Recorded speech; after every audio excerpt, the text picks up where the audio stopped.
¿Qué hay que estudiar para ser cura? Pregunta que me la han hecho 822.000 veces. O 23.000 veces, no me acuerdo. Y si no me acuerdo, no paso. Arrancamos nueva temporada de podcast y esta es la pregunta con la que vamos a arrancar. Y es un poquito autorreferencial quizás este podcast, pero me gustaba contarles un poquito cómo fue mi experiencia y cómo puedo responder esta pregunta. En principio voy a responder desde algo experiencial.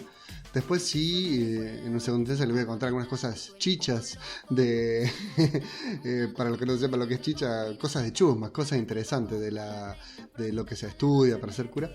Y en tercer punto, me parece lo más importante, como si un joven está estudiando alguna carrera y está en un proceso de vida y se está haciendo una pregunta vocacional de che, ¿no será lo mío ser cura? Bueno, quisiera en la última instancia dedicarme a ustedes. ¡Arrancamos! Esta nueva temporada de podcast. Bienvenidos a la temporada 2021. Cura sin filtro.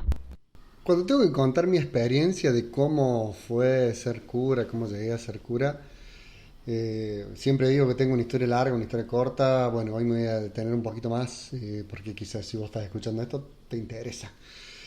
Mira, primero que nada, lo que siempre me gusta aclarar es que no fue nada extraordinario.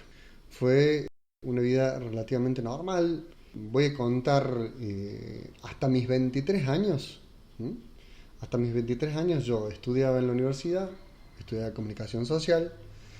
Había conseguido un trabajo estable, al cual en un momento renuncié por un emprendimiento propio, un negocio que tenía junto con mi hermana. Había estado de novio varias oportunidades, noviazgos cortos, más cortos que una historia de Instagram, no, un poquito más largo, pero noviazgos al fin. Fueron experiencias muy lindas. Como te contaba, trabajé en varios trabajos. Trabajé de cajero, tenía una fotocopiadora, trabajé vendiendo filtros de PCA, trabajé en un lavadero de autos, trabajé vendiendo diarios, como Canillita diarios, vendía diarios, esa cosa que ustedes ya no compran. Bueno, varios trabajos, ahora no me acuerdo de otras experiencias laborales. Mi familia es una familia, podría decirse familia tipo, madre, padre y dos hermanos, una hermana mujer. Bueno, vivimos siempre juntos en esa casa y en esa vida común y corriente había algo que a mí me empezó a apasionar y fueron los sábados de la parroquia, los sábados de ir a la catequesis, los sábados de ir al grupo de jóvenes, los sábados de buscar hacer actividades junto con otros jóvenes. Y esos sábados para mí se volvieron centrales. También salíamos a bailar el sábado, nos juntábamos, pero realmente no era lo central el sábado de la noche, por así decirlo. Lo central era el sábado de la tarde. Y ese sábado de la tarde era como que era una bisagra de toda la semana. Yo iba esperando ese tiempo toda la semana. Lo que hacía de lunes a viernes era en pos de lo que hacía el sábado. Y lo que hacía el sábado lo disfrutaba mucho el domingo cuando iba a misa. Y bueno, esa era mi vida hasta los 23 años. Lo voy a ir perdiendo un poco con las fechas, pero más o menos hasta ahí. A los 18 años ocurre un hecho trágico, que es un accidente automovilístico. Ahí se termina mi carrera automovilística, como me dijo Freddy Bustos, un periodista de Canal 12, cuando me hizo la nota. Ahí me di cuenta que mi carrera automovilística había finalizado. Chocamos en un auto, en un 504, y lo hicimos pomada el auto. Yo manejaba y para mí ese accidente trágico resultó que de esa tragedia yo pude descubrir que la vida tenía otro sentido.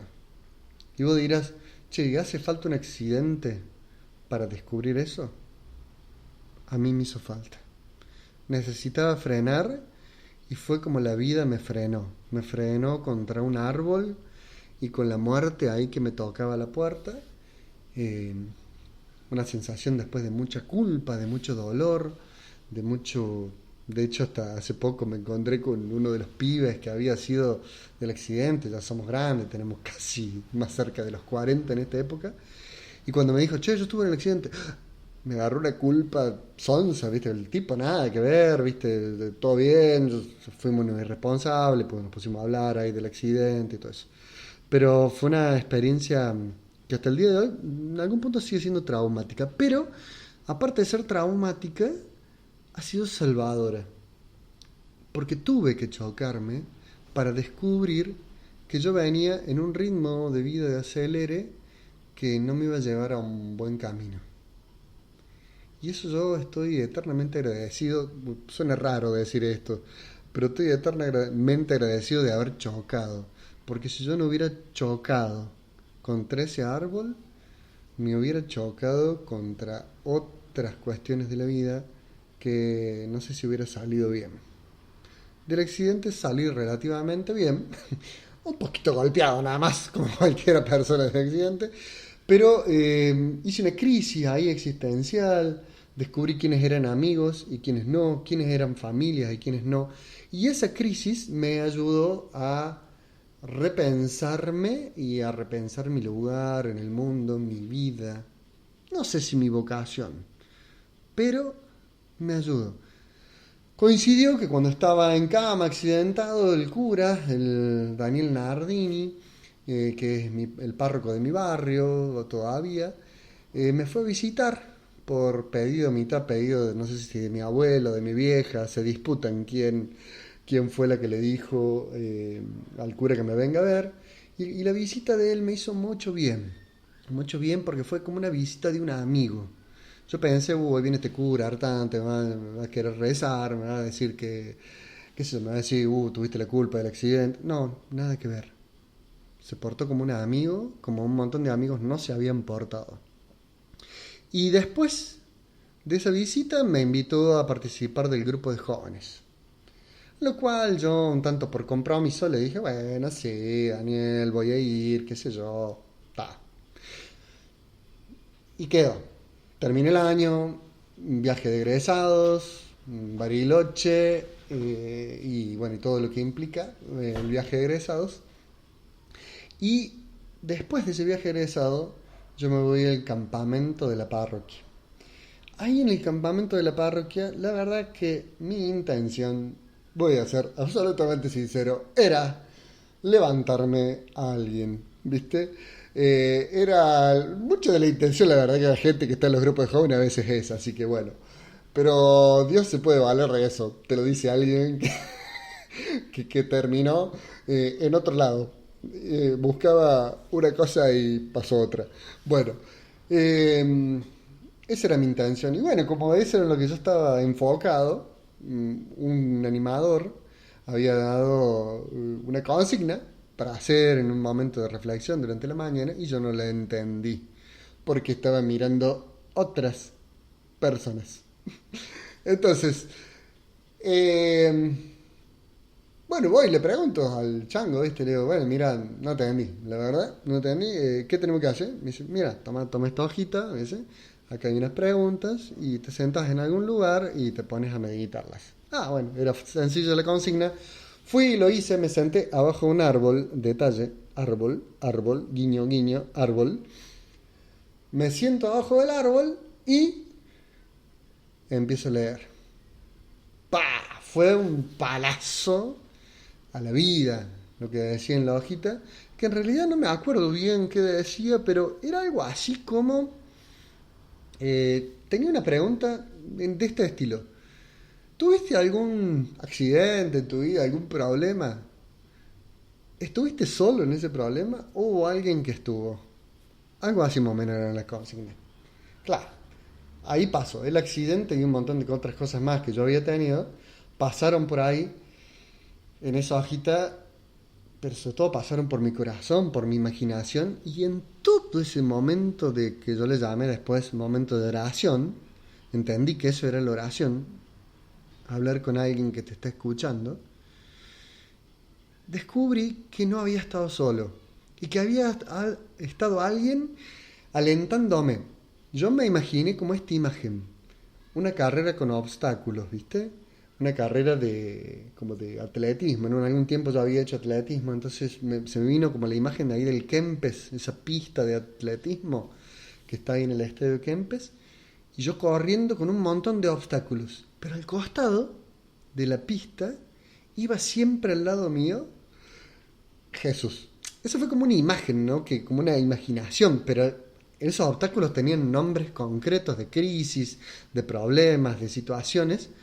Y yo me fui imaginando eso. No, yo no sé si lo dibujé o lo dibujé en mi mente. Creo que lo debo haber dibujado en mi mente. Quedó tan grabada esa imagen que hoy, cada vez que recurro a esa imagen, sigo adelante. Sigo adelante. Bueno, para mí esa experiencia ahí debajo del árbol, cuando me puse a reflexionar, significó haber conocido a Jesús. Conocí a Jesús porque había estado, porque estaba y porque iba a estar. Y porque no se iba a borrar. Iba a seguir alentándome. Bueno, hasta ahí una partecita de mi historia. Creo que ahí en ese momento conocí a Jesús. Una cancioncita para ir pensando por ahí. Se me ocurrió que mientras le iba contando le iba a dejar algunas preguntas. Le voy a dejar la misma pregunta que a mí me hizo tanto bien. En algún momento de tu vida, ¿sentiste que estaba ahí Jesús alentándote? Todos nos vemos buscando bien o mal una salida en el cielo. Adentro llueve y parece que nunca va a parar. Y va a parar.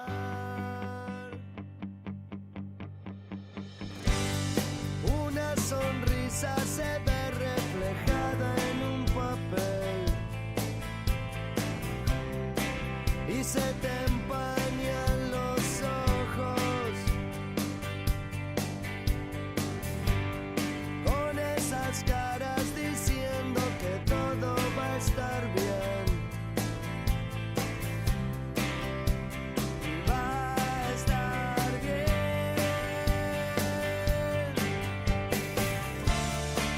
Cantando a pesar de las llamas.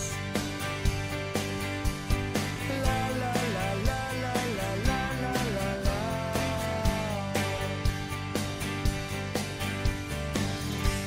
No quiero quedarme sentado, no quiero volver a tu lado. Creo que me gusta así. Ya pasó el tiempo y espero saber por qué. Estando tan lejos no te quiero ver. Cantando a pesar de las llamas. La la la la la la la la la la.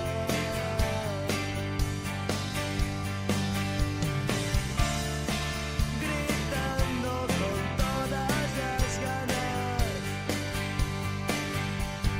La la la la la la la la la la.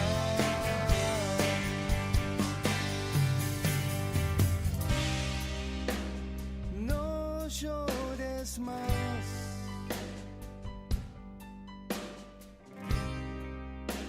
Que la noche es larga. Ya no duele el frío que te trajo hasta acá.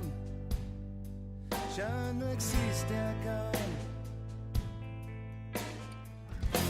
No existe ese frío que te trajo. Y todos se estarán preguntando qué pasó después. Nadie se estaba preguntando.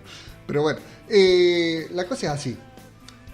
Sigo en el grupo de jóvenes, me engancho y bueno, voy metiendo. Otra crisis que pasa en ese momento, los coordinadores de los grupos de jóvenes renuncian todos, así, ¿viste? Era un grupo re grande, éramos no sé si exagero, pero éramos 100, creo, jóvenes, y todos los coordinadores empezaron a renunciar. Entonces yo dije, ¿qué pasa acá? Bueno, después de ese, ¿qué pasa acá? Nos llama el cura a algunos y nos dice, che, mira, ¿quieres ser animador? ¿What? ¿Animador? Si recién entro al grupo, hacía medio año que entraba al grupo. Y había entrado en el verano y la crisis había sido más o menos en el invierno, por ejemplo, de acá del hemisferio sur. Entonces, digo, bueno, sí. Respondí que sí, ¿viste? Bueno, y empezamos una escuela de formación que hicimos ahí con todo muy casero, con un matrimonio que nos ayudó y nos dio una hermosa formación. Y con el cura ahí, ¿viste? Bueno, termina la formación. Bueno, hacen la repartija de quién iba a ser los coordinadores de cada uno. Hernán y bueno, en ese momento era Mariel o Luciano, no me acuerdo. Sí, algunos de los dos, o los dos eran. Bueno, y Hernán se encargan de los adultos. ¿What? De los mayores de 18. Yo tenía 19 años en ese momento. Decir, che, yo tenía que dar. Bueno, empiezo. Y cuando empiezo a ser animadora ahí, descubro que había algo en mí que hablaba más allá de mí. Entonces me encantaba porque yo sentía como que abría las alas a una nueva cosa que yo no conocía, que era esto de anunciar a Jesús, de hablar de Dios, y qué sé yo. El grupo joven y yo preparaba cosas y todas las, viste que yo te decía al principio del podcast que los lunes a viernes se tensionaban como hacia el sábado, porque el sábado, ¿qué pasaba? El sábado había grupo de jóvenes, entonces yo quería en el grupo de jóvenes contar cosas que había vivido, pero no en la línea de quería ser el centro, quería hablar, sino que había estado pensando toda la semana qué decir en ese momento para contarles en el encuentro con los jóvenes. Y eso yo sentí que me llenaba más que mis noviazgos, más que las salidas, más que la plata que ganaba, más que las cositas que me compraba. Me llenaba mucho más eso que todo lo que podía ganar en la vida que estaba llevando.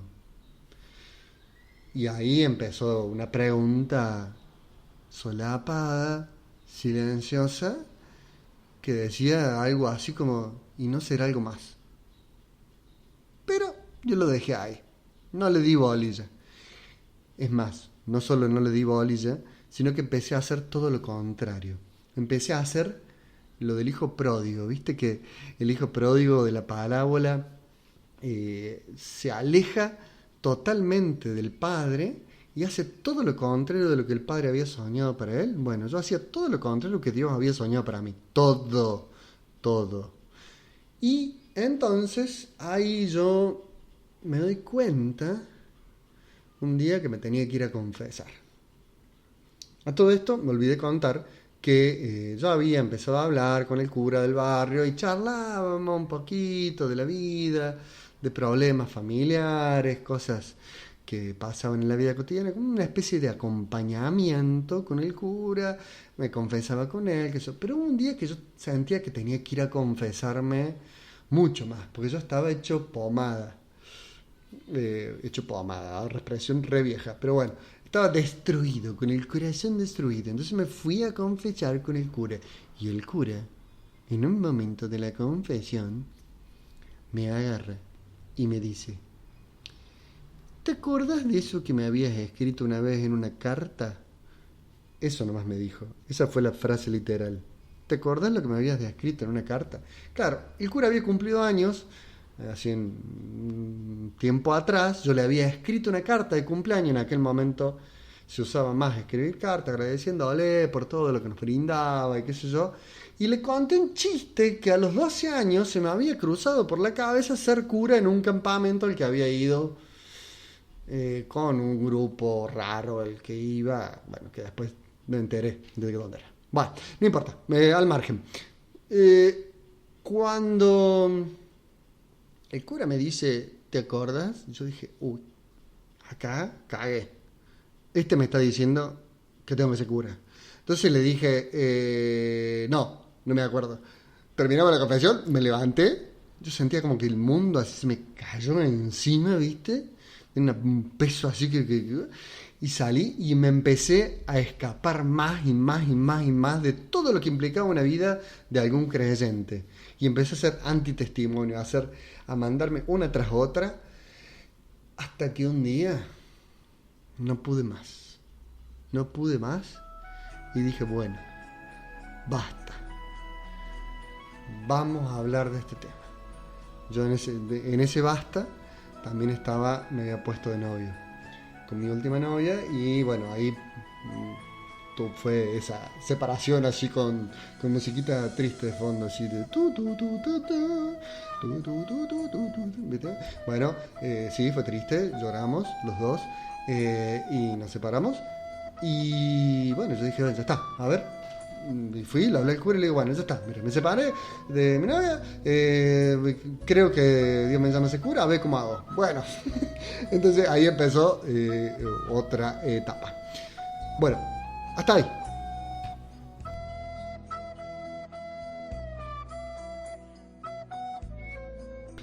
La verdad que se está haciendo muy largo el podcast.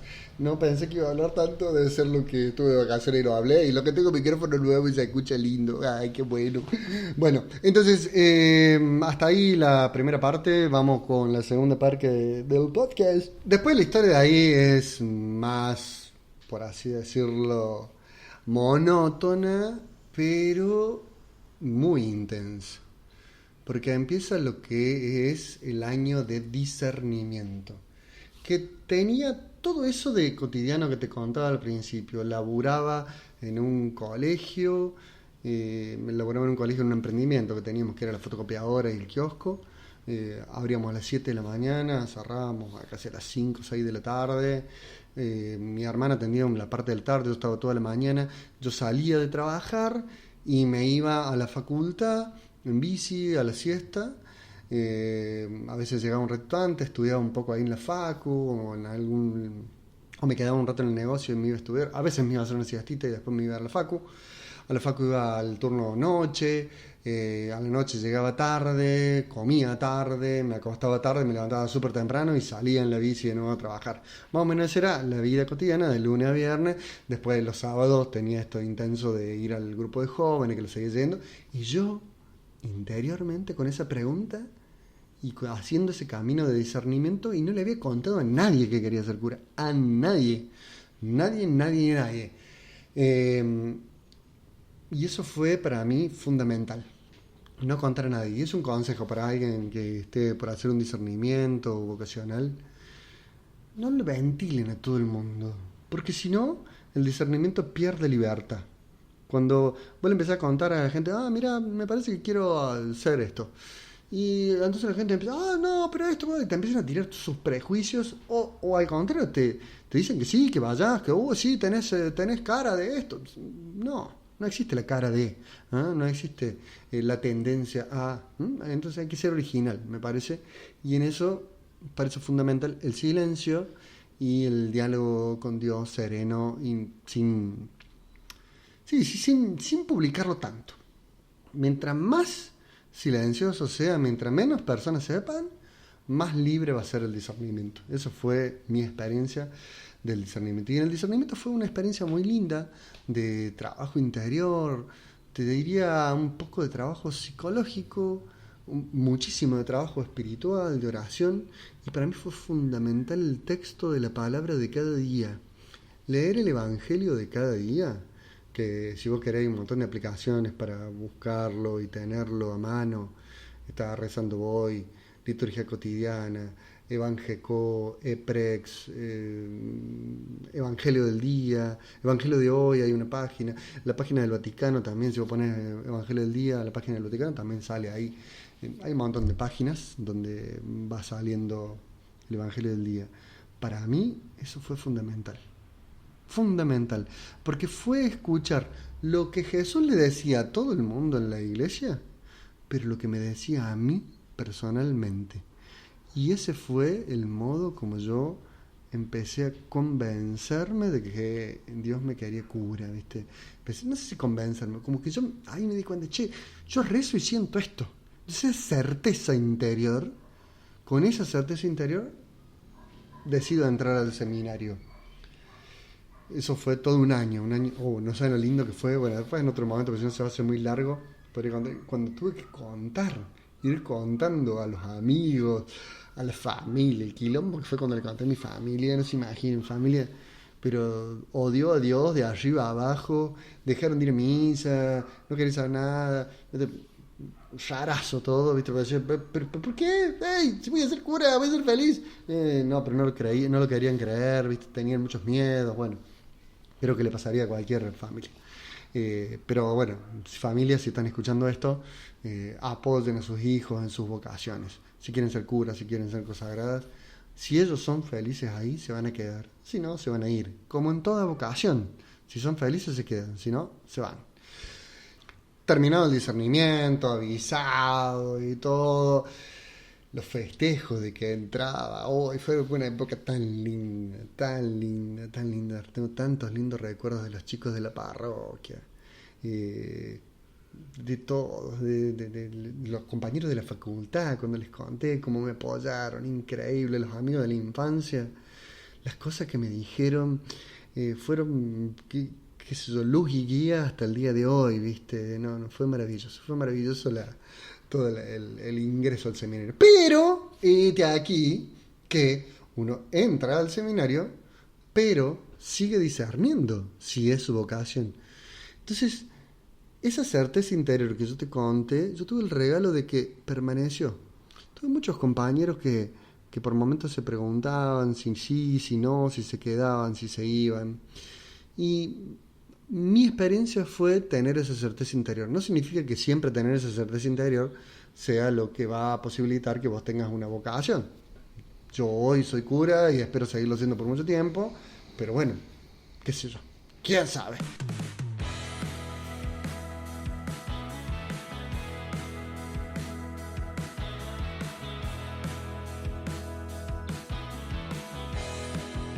No voy a renunciar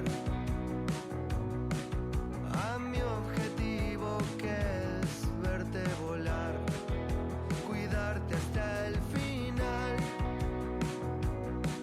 tener que ver con tus mañanas, oírte y que no importe nada más, no importa nada más, y no te imaginas lo que me hace sentir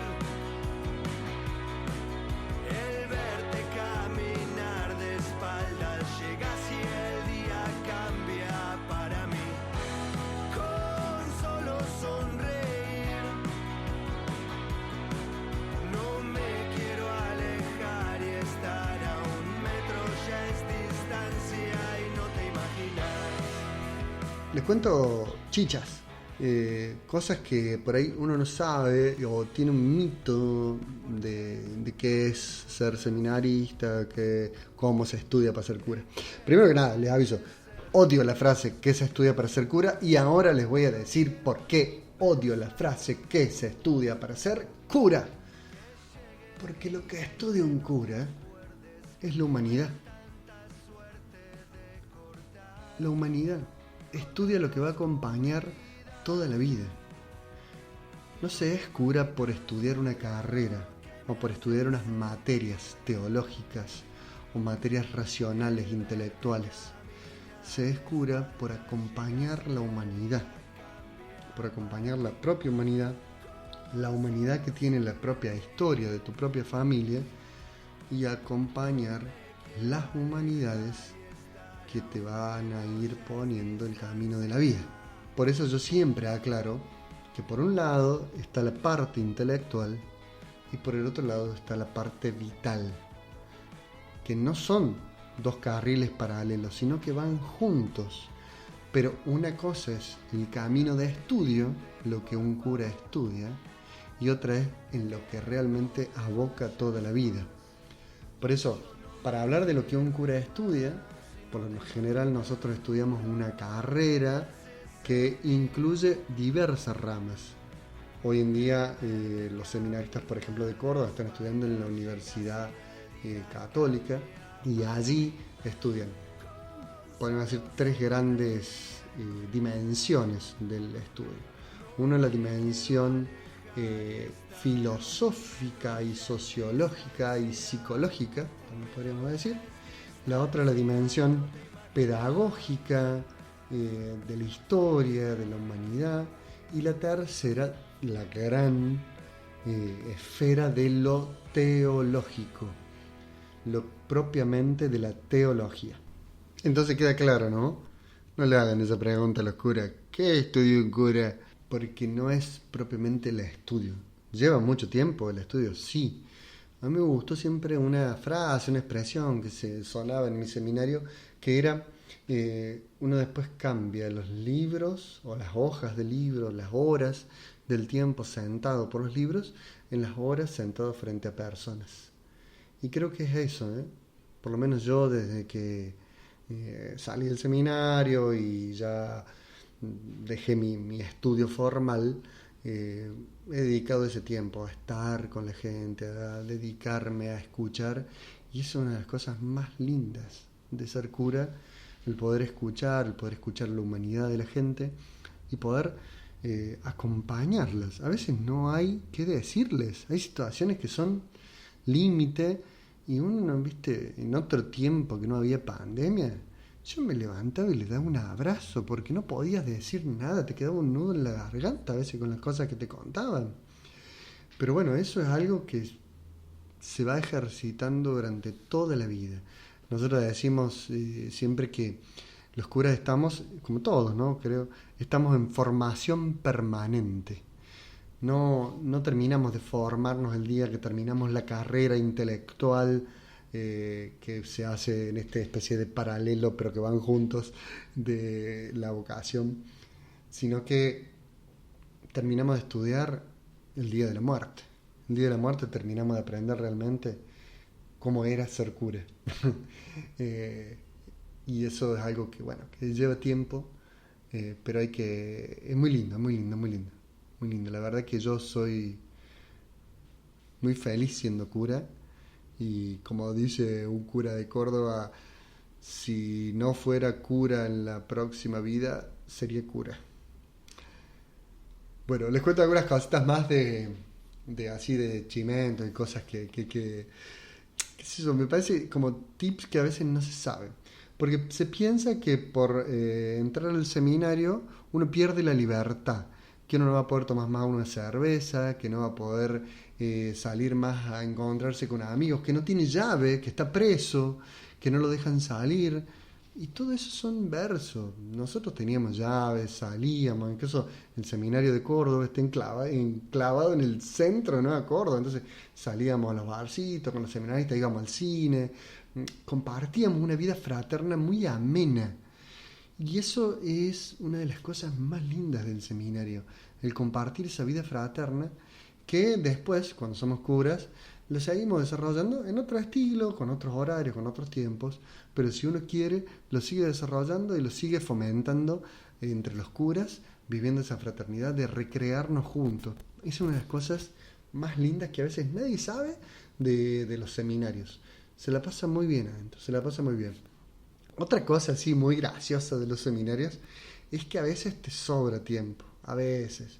Entonces, cada cual se dedica a su cosa que le gusta, que soy el que tiene las plantitas, se dedica a las plantitas, el que le gustan, bueno, ahora con las redes sociales, el computador. En mi época, por ejemplo, nosotros no teníamos internet, pero porque tampoco estaba tan universalizado el uso de internet. Hoy todos los seminaristas tienen internet, celular, computadora, hacen vivo, hacen un montón de cosas que en mi época ni existían.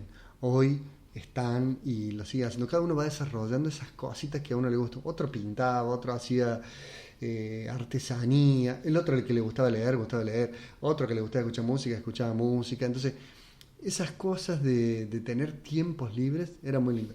También eso daba lugar a que a veces hiciéramos chistes, nos hacíamos cargas, se escondía uno y le asustaba al otro. A mí me asustaban siempre. Un cura, al cual no voy a decir el nombre, que hoy es cura, me asustó una vez de tal modo que después, te juro que creo que no asustó nunca más a nadie en su vida, porque se pensó que yo me moría del susto que me había dado. Así que si estás escuchando esto, ¿sabes de quién estoy hablando? Bueno, el seminario es eso, es vida, es compartir la vida con otro y tiene cosas muy, muy lindas. Otra de las cosas muy lindas, mira, me acordé ahora justo, eh, cocinar para todos. Qué cosa rara y linda, ¿verdad? Tener para cocinar para varias personas. Lavar los platos. Eso, a veces era medio cansador eso, porque lavar los platos de mucha gente era medio cansador. A mí, no, soy del team que no me gusta lavar los platos. Pero era una cosa muy, muy linda porque se daba ahí para dialogar, para compartir, eso estaba muy bueno. Y otra cosa muy linda de la vida de los seminarios, así que por ahí no se sabe, el deporte, mucho deporte. Hacía falta mucho deporte porque estar todo el tiempo sentado estudiando, mirando las clases, te sentabas para rezar, te sentabas para estudiar, te sentabas para charlar con un formador que te iba acompañando, te sentabas cuando ibas a la psicóloga. Es otra cosa que no se sabe de los seminarios. La mayoría de los seminaristas van a la psicóloga, van al psicólogo, van a hacer un tratamiento, una terapia, porque es muy bueno, porque uno después va a tener que acompañar, y uno no puede acompañar desde el límite, sino de haber superado sus propios límites psíquicos, psicológicos. El deporte, estaba diciendo, muy lindo lo de hacer deporte, jugar al fútbol, básquet, frontón, hacíamos de todo. Estaba muy ping-pong. Me hizo de ping-pong, qué lindo eso, jugar al ping-pong, era muy lindo. Pero bueno, las cosas, y bueno, teníamos tele, hoy tienen Netflix, tienen televisor, pueden ver, o sea, bueno, en aquel tiempo no había, en aquel tiempo había televisor y veíamos por CD, por DVD, películas que pirateábamos y o alquilábamos en su momento. Pero bueno, es un poco de chichas, cosas, chimentos que pasan en la vida del seminario que me pareció gracioso contarlos, me parece que son interesantes, sobre todo para quien no ha conocido un seminarista, no ha conocido la vida íntima, por así decirlo, de un cura, no ha tenido algún familiar cura, y por ahí no conocen esas cuestiones. Vamos a la tercera parte. Cuestiones que le hace falta saber a alguien que está pensando la vocación. Me pasaron tantas cosas y no me acuerdo de nada, solo del viento y tus ojos, de llorar a carcajadas. No sé cuánto habrá pasado desde cuando te leía. Nunca quise darme cuenta que no era idea mía.